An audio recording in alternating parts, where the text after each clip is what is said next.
come across one of these amphorae just lying there, you know, detritus of the battle, you know, it really hits you in the face. You're seeing it literally as it fell, as it were with your own eyes. It's quite extraordinary. What's the most memorable thing you've come across like this? The rams are always very memorable because it's a really big deal to have found them, and it was one of the objectives of the survey. And of course, yeah, we you know, when we see them, it's always exciting. Built into the ship's bows, these rams did exactly that, rammed the enemy vessels. But what we've seen from the evidence is obviously there was a lot of destruction at sea level, or sea surface level. Yeah. So all of that is spread out. The helmets, the rams themselves all have frontal damage. Now you got 11 rams, so 10 from this side. So they're actually going or hitting something. I mean, basically, you just run into each other. It's just, you know, it's like kind of the dodgems without the dodge. Yeah. Your sight lines at sea and the speeds that they would have been going, you had hour and a half, hour and 45, nearly 2 hours to see that this is going to happen. You've got time to change your mind. Yeah. And if you don't change your mind and you lose, everyone on the ship's dead. Yeah. And it's thanks to Jeff's work that I can get my hands on some of the actual remains of this battle. This extraordinary object is one of the bronze rams that would have been fitted to the front of the ships underneath the waterline. This one clearly did pierce an enemy ship because part of a Carthaginian plank is still fixed to it. It's quite nicely decorated. There's a helmet here, kind of helmet logo with feather plumes. And all down here is a wonderful trace of Roman officialdom. It says Lucius Quinctius, the quaestor, that's the quality control agent, approved this ram. Sort of marvellous Roman administrative efficiency. Actually a wonderful contrast with the one Carthaginian ram that's been discovered, which has on it instead, oh, may the god Baal, you know, strike your ships and make a hole in them.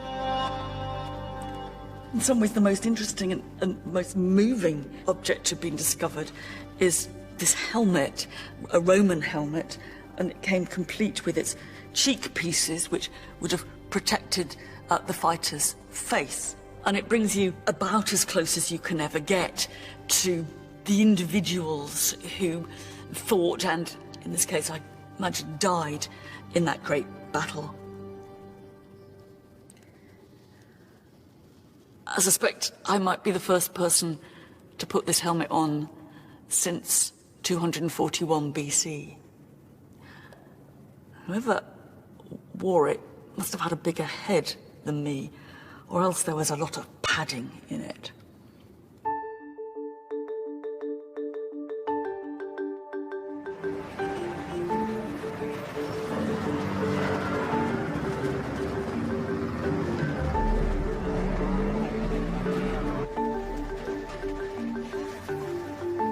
The end result of all this was that the Carthaginians were pushed out of Sicily altogether, and the island became the first overseas territory under Roman control. In a way, you might say that the Roman Empire began here. Rome defeated Carthage twice more. First was the famous occasion when Hannibal pulled off the stunt of crossing the Alps with his elephants, only to lose out eventually on all fronts. The Romans finished the job years later in 146 BC. Whether they were really anxious about Carthaginian recovery or simply wanted to show their muscle, they launched an expedition to North Africa under one of the Scipios, and they razed the city to the ground. As one hardline senator had repeatedly insisted, Carthago delenda est. Carthage must be destroyed. We don't know what actually drove Rome to annihilate the city of Carthage. They'd taken over most of the Carthaginian Empire when they defeated Hannibal, so maybe it was a devastating display of imperial self-confidence. But 146 would also be remembered for another city's destruction, This was the year that Rome sacked Corinth, the wealthiest city in Greece.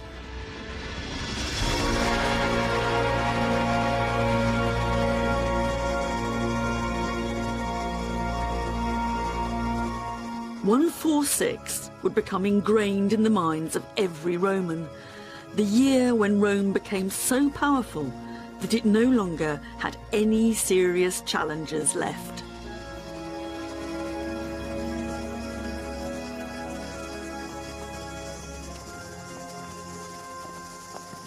The destruction of two of the most famous cities in the Mediterranean changed the rules of the game forever.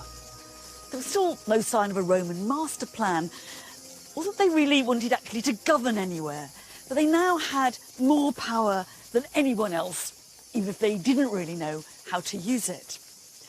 Basically, the Roman priority was to get their own way. But 146 was also an ambivalent year. Some people certainly celebrated, but others already saw it as the beginning of the end. That there's a logic in the history of empires. When you get to the top, you can only come down.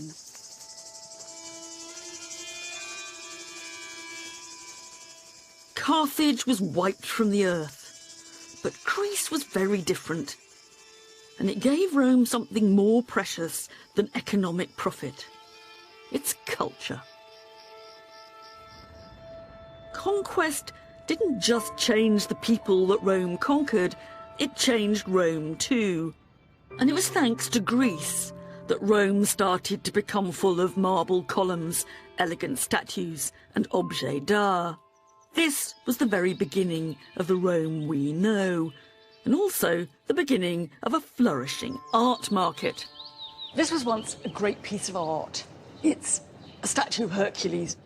He was part of the cargo of a shipwreck that's been recovered from the seabed. Not just him, there were more than 30 other marble statues, some bronze ones, some exquisite jewellery, glassware, scientific instruments. And they say they found the pips of the very last olives the crew ate before the disaster.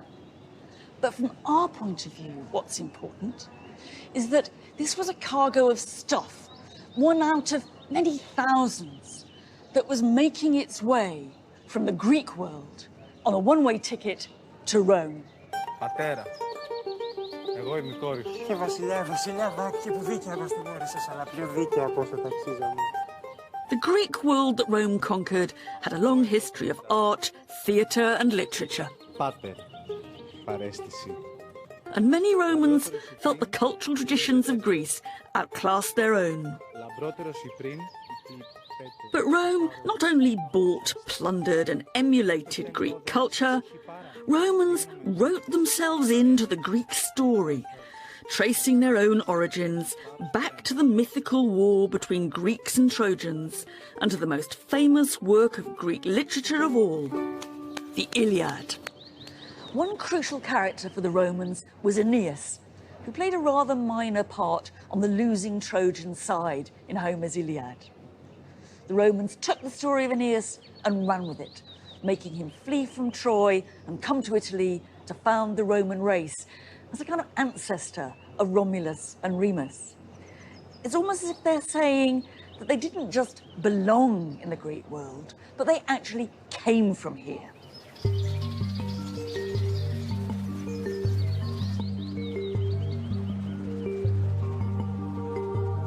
The story of Aeneas gave the Romans a stake in the traditions of Greece.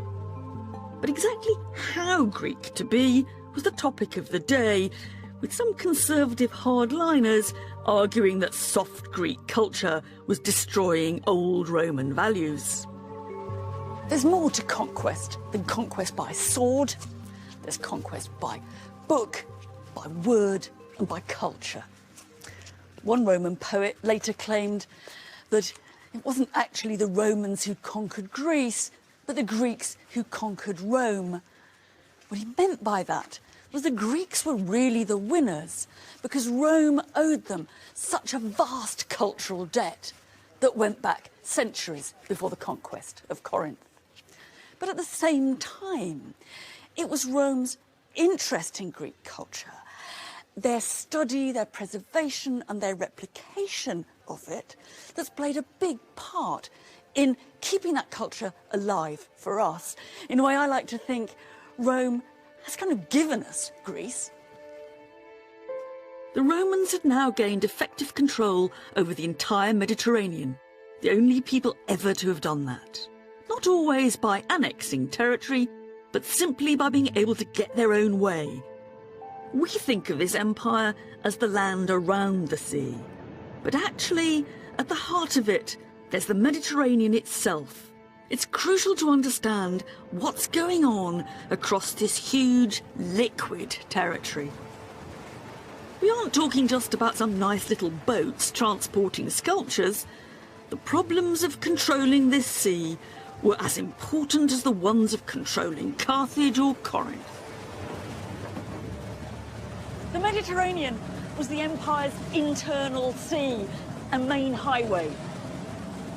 Mare Nostrum, they called it, RC. It was far cheaper and quicker to travel on the water than by land, but it was dangerous too. That's not just because all you'd need was one storm and you'd have lost everything. There were also bandits and hijackers wanting to get their hands on anything that was sailing. Not just goods, but people too.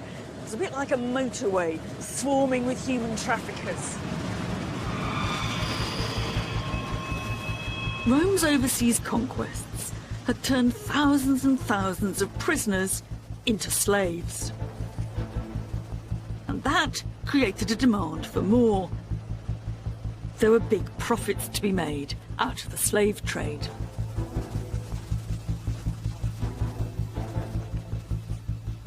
Delos was a huge mercantile community and people made loads of money here. One Roman writer called it the biggest market in the whole planet.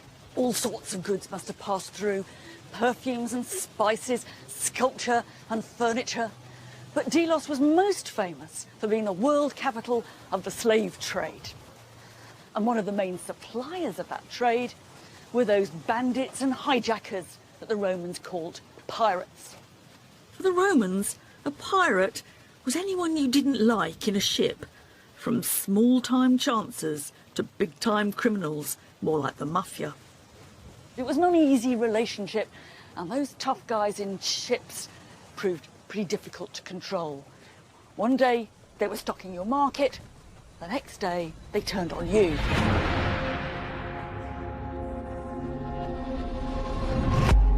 And that's exactly what we see here. This is a wonderful pair of very distinctively Roman faces, sunken cheeks and wrinkly, both of them looking a bit sinister.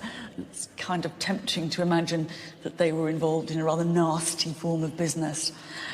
They're also in a pretty ropey state. They've been smashed and they look a bit burnt. And the reason for that actually stems from a key moment in the history of this place. In 69 BC, the pirates came here, they torched the place, there was a vast fire, and Delos was destroyed.